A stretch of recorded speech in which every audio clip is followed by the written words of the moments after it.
This is true. He pulled up 4:45 in the morning. Kevin got out there at 4:30 over at the church where they smoke it. He pulled up 4:45, and they said, like, he just got to work, like literally worked. He didn't just like stand around and go, hey, what are you guys doing? Is that wood? Hey, is that fire? Is that? No. He literally said, like, he leveled everything off and he was working. Of course, he's a working guy. Terrific. Rev Kev he has been so busy but I don't think he's showered in 3 weeks. I don't know why you got to go there. I think that I don't know if that's true. He's got good hygiene. I mean, the guy's producing meat products. I wouldn't say that he's dirty. He's been busy. Every time I see him, he's like, "Hey, Kevin, that was Kirchhoff that said, Brad and I feel very good about your hygiene." Like, I've been up since 3. Oh yeah, I know. He gets up early. Hey, business owners, you know what Rev Kev uses when he needs to call from one barbecue smoker to the next? What's that, Tony? Phone systems from Comax Business Systems. They happen to be the premier business systems company in the state of West Virginia, based in Charleston, but hey, they're in all 55 counties. Their stuff is from Weirton to Welch, Martinsburg to Matewan, and all points in between. And right now, great opportunity if you're a business owner for a new phone system. Is that what you're looking into? They'll come in and give you a free estimate. You can buy it. You can lease it. You can rent it. You can just say, hey, I'll pay you a little bit later. Whatever you want to do. From one digital line to 1,000 phone lines, they can take care of all your phone service needs. Comax's digital phone systems, competitively priced and efficient, and it helps your company save money. Call today or email them, visit them for a free price quote. I have confirmed that a armada of Lou Wendell Marine boats will be taking the Mountaineers up the Mon River. Just a little concern back over here at the lock, the Morgantown lock. Oh, really? Behind Marriott, back there, it levels because those guys are heavy. So you gotta structure that thing. You have to spread your offensive linemen and your defensive linemen around. But they're gonna boat on Lou Wendell pontoons all the way up to Pittsburgh, straight up the Mon River, one of the few rivers, right, Hoppy, as you know, that flows north. The Nile. If you need to transport a team or just your family, it's Lou Wendell Marine Sales and Service. They've been doing it for nearly 50 years. Located in St. Albans, visit them at LouWendellMarineSales.com. That's LouWendellMarineSales.com. And if you're not into the pontoon boats, of which they sell American-made Avalon pontoons, they've got their Gator Tough John series, the G3 Johns, just tremendous. Fishing, whatever you want to do, they are, in a word, terrific. Visit Lou Wendell Marine Sales. Weren't we supposed to get somebody on from who made the boats and had a West Virginia connection? Do I have that right? Yeah, a lady came to me. Remember I told you guys. Was that? Am I just like? No, you said it. Supposed to get on was a little strong by Kirchhoff. I don't know that we were supposed to get on. She knows the Avalon people that created the Avalon boats in Michigan many years ago. Oh, I know who it was. You know who it was? I just remembered who it was. Brad? It was Joe Staffolino's wife. Yeah. Yeah, did you know that? Yeah, because you said it. Okay, I didn't know that I ID'd her. I think. You talked with Joe Hoppy. He was at the food court. You don't know. I tell you what happens. I forget what we say on the podcast and not on the podcast. I totally agree. Did we say that? Was I saying that? I good. Did I say that out loud? Exactly. Did I just think that? Do a few of these. Fair point. All right. We're gonna figure some things out. We're gonna do it right now. I want this. I'm anxious for this. Is this a good one? I bet it is. There's a lot. Let's do it. Settle in if you're listening. So I check the numbers. Settle in. Got it. We'll just go right to the numbers. Here comes a heater. Let's jump into the analytics portion of the show. Ready? 5, 4. This is Spreads on Stats, brought to us by the official accountancy firm of Three Guys Before the Game. They provide value beyond numbers, complete service public accounting, and consulting. Getting ready for their 40th anniversary in 2025, and they have clients throughout our state and beyond. Remove that stress and time associated with hiring a qualified accounting staff and dealing with all that turnover. You can outsource your accounting, even your CFO services, with Conley CPA Group. Did he show up at the food court, Mike? Was he there? Did you see him? Mike? Yes, Penn State week. Yeah, he was there. Yeah, Penn State. Yeah, I didn't see him. I wasn't there much. Penn State week. Wasn't there much. All right, man. How you feeling? Oh, glasses. Glasses. Here we go. Here we Got a go. lot of questions. Huh? I've got questions. Sure he does. You got questions? We got answers. I've got questions. So I think that's still the stage you're at. It is hard to give declarative statements about either of these two teams and what they bring. So let's go through some things that are going to be important. You could call them keys if you want. Things that are going to be important and some numbers within those keys and how they stack up. And we can debate. This is an open forum here, of course. Okay. So you're saying we can interrupt? Please do. First and foremost, now, Hoppy, you know how I do this. If you really wanted to get into it, we could come up with 10 keys to the game, right? So I've tried to niche it down. This isn't every key. These are 3 that I think are pretty important, though. Here we go.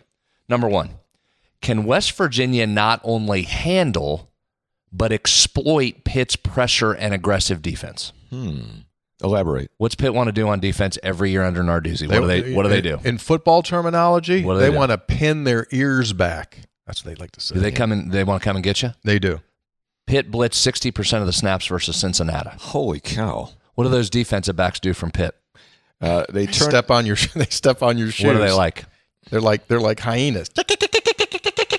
They just nip at you. They nip at you. They nip at you. You kind of think that for all defensive backs, Yes, so that's I really do. not just Pitt. I just want you to say hyenas and do that. That makes me giggle. All right, so first of all, let's talk about handling the pressure and Pitt's pressure. Hoppy, Yes. of the top 219 pass rushers in a category called PRP from PFF. PRP from Pro Football Focus. Here's what that formula is.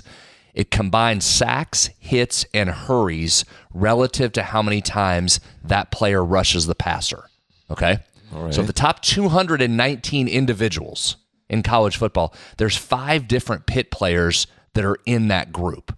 That's a lot for one Oh my team. gosh, Now, again, yeah. small sample sizes here on both pass rush opportunities and total pressures, but the point of that is, Hop, they're coming with a bunch of different people. Right. It isn't just one guy you have to focus on. Or Penn State, you worried specifically about the 2 ends, of which West Virginia did a really good job. Pitt's going to bring a lot of different guys at you. Watch in particular, this is no surprise, the right side of West Virginia's offensive line. So Yates, Hubbard, Nick Malone, that have held up very well so far. Reason we say that, a lot of Pitt's pressure has come from the left side. Kyle Lewis, 5th nationally in pressures from the left side. He's also 3rd nationally in pressures from the right side, too. But Wyatt Milam's over there. You kind of have a proven quantity. All right. Right side. So can West Virginia's right side continue to do what it's done in the first 2 games? Brandon George from Pitt is also up there, 5th nationally in pressures from the left side going against West Virginia's right side.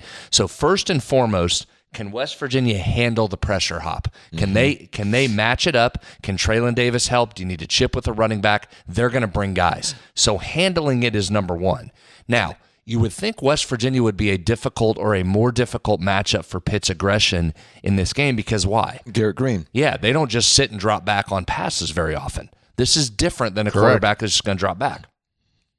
So you're going to get a lot of motion and shifts that also give the defense a lot to think about. And you have Garrett, an elite running quarterback. If you're going to bring heat and don't get home and your corners are on that island pressed up and they're chasing receivers doing verts, going deep on you, there is a lot of room on the edges there. So Garrett scampering outside, pitch to a Jaheim White on the outside, a screen pass to Jaheim White or CJ and letting them rumble. So Pitt's going to want to come. They better make sure they get there because I think this is an offense that can take advantage of it if you don't get there. What are you Why are you trolling laughing? about? Well, you just did a variation of you'll walk over, but you'll limp back. But it's not. I was just thinking in my head. I was like, you run upfield, but you'll be running back. You don't bring that pressure, you better get home. Well, and Brad, I think that's an excellent point, and it gets to the fact that you can't do everything, right? So if you're going to bring pressure, you're going to be vulnerable some places you just pointed out. So that's incumbent upon not only the blockers handling it, but I think you go further. This isn't a West Virginia offense that's just going to say, okay, we hope to kind of hold you out of here. They're going to launch at you too, right? They're going to say, okay, come on with it. Here we go. And we're coming right at a Pitt defense that currently is 69th nationally in opponent plays of 10 yards or more. You're going against a West Virginia offense that's 25th in the country in plays of 10 yards or more. So this is a big play offense in West Virginia that wants to attack you. So those receivers, can you get out and beat those guys one-on-one? Because if you do, you're going to have some opportunities. They're going to drop those safeties down to try and protect against the run. You hit them deep. Okay, stop there. Okay? We need to save that little clip right there. I think that's the essence of the game. Do you? Yeah, because they've now played 8 quarters, Pitt has, and they've shown a propensity to give up big plays, right? They're 69th nationally. West Virginia's played 2 against a believed to be good Penn State defense, and they had big plays in that game as well. So that's a significant piece. So let's count your 10-plus yard plays after it's over, and there's a good chance West Virginia will do well in that category. That's why it's category number 1 or key number 1 in this, because I think this isn't just hold your own, hope we can hold them out. This is strike when they try and strike you. Which of those 2 units win out? Do Pitt's defensive backs lock up West Virginia's receivers and they get pressure, or does West Virginia break through and big play them all day and make them have to be less aggressive? Right. I think this is a massively important matchup going on. And if you do that, then that opens the door for C.J. Donaldson to just run between the tackles and just start running people down and running people over. That's a significant part. That leads in, we didn't discuss this, that leads into key number 2. Here we go. Key number 2. Can West Virginia handle Pitt's tempo? And same as the first key, not only handle it, turn it to a positive in your favor. So they're going to go fast. The new offensive coordinator, Cade Bell's come in from Western Carolina, and they've done a complete 180 from what they did with this Pitt offense and what we've seen the last 2 years when they wanted to huddle, go slow, hand it off, and not go fast at all. This is the exact opposite of that. In fact, Pitt ranks 3rd nationally in plays per minute. They're averaging a snap every 12 to 15 seconds. So they're going to want to go. They're going to want to catch you out of position. They're going to want to catch you in bad spots, which is fine. And West Virginia's going to have to figure that out. And you mentioned earlier, West Virginia's inability to get to its spots where it needed to be, well, that becomes even harder against tempo offense, and they're going fast. There's not as much time to adjust. You got to play your base defense, as Jordan Leslie talked about this week, and you've got to go make plays. So that's the challenge for West Virginia. Get lined up and still be able to make plays. Now here's the flip side. Now look out Pitt. You better walk over. You better make sure you get first downs. Yes. We've been on the other side of this, guys. If you want to go fast, that's all fine and dandy, and it can give defenses a lot of problems. And if it's cooking, that defense is gassed and you're moving. But I'm going to tell you what, you start running into some 3-and-outs or some stops on 3rd down or 4th down, and you're not moving those chains, and you got to kick that back to West Virginia, and now West Virginia can have success running it on you, and they're just going to feed CJ and keep pounding you and keep the ball, and you don't get it back. That's a potential big part of this game. Does their tempo hurt West Virginia, or does it ultimately hurt Pitt because West Virginia gets stops and gets off the field? And whether this happens to Saturday or later this season, at some moment when that does happen to them, Pat Narduzzi will have a lot of internal strife, because that's not the way he likes to play the game of football. He likes to play the way that they were using it in the past. Huddle, slow, run, limit the opportunity for my defense to be out on the field. I want to make it a short game, right? So at some point, when they start not having success and ringing up first downs, he's going to go, what are we doing? You just know it. It's not a matter. I mean, it's coming. And hopefully it comes Saturday, but at some point he's going to go, I'm uncomfortable. You know how you go out like in certain places, Hoppy, and you get uncomfortable? I'm not comfortable. I'm not comfortable here. No, I'm comfortable wherever I go. I'm not comfortable. That's what he's going to have some moments on the sideline. I know what you mean. That he's going to go like, what am I doing here? Why did I do this? It's going to drive him nuts. Yeah. Now, the flip side is it'll drive West Virginia nuts if they're not getting lined up and they're not in coverage, and Pitt just keeps running down, finding open spots, and they're just playing pitch and catch and marching down the field. Yes. I think that's why this to me is going to be so much fun, is I think there's some real differences in stylistic approach that are much like Pitt's defense wants to be big risk, big reward. I think there's some things that turn into risk reward just philosophically in this game. Absolutely. All right, so there's your first 2 questions, comments, comments. I think you're off to a whale of a start. Yeah, I think you're nailing it. Give us the 3rd. All right, here's a 3rd one to watch. Obvious one. We've all talked about it. Everybody's talked about it. Will West Virginia's pass coverage be better in this game? West Virginia's Pro Football Focus coverage grade right now is 131st nationally out of 134 teams. Excuse me? That's probably not good. 131 out of 134. Not ideally where you'd like to be. Well, I think what you could say is it's going to get better because it can't get much worse. Well, so Neil and Jordan Leslie both talked this week. You alluded to it earlier about they think it's some easily fixable things they can do to make this better instantly. Well, that better start now because Pitt's going to want to chuck it.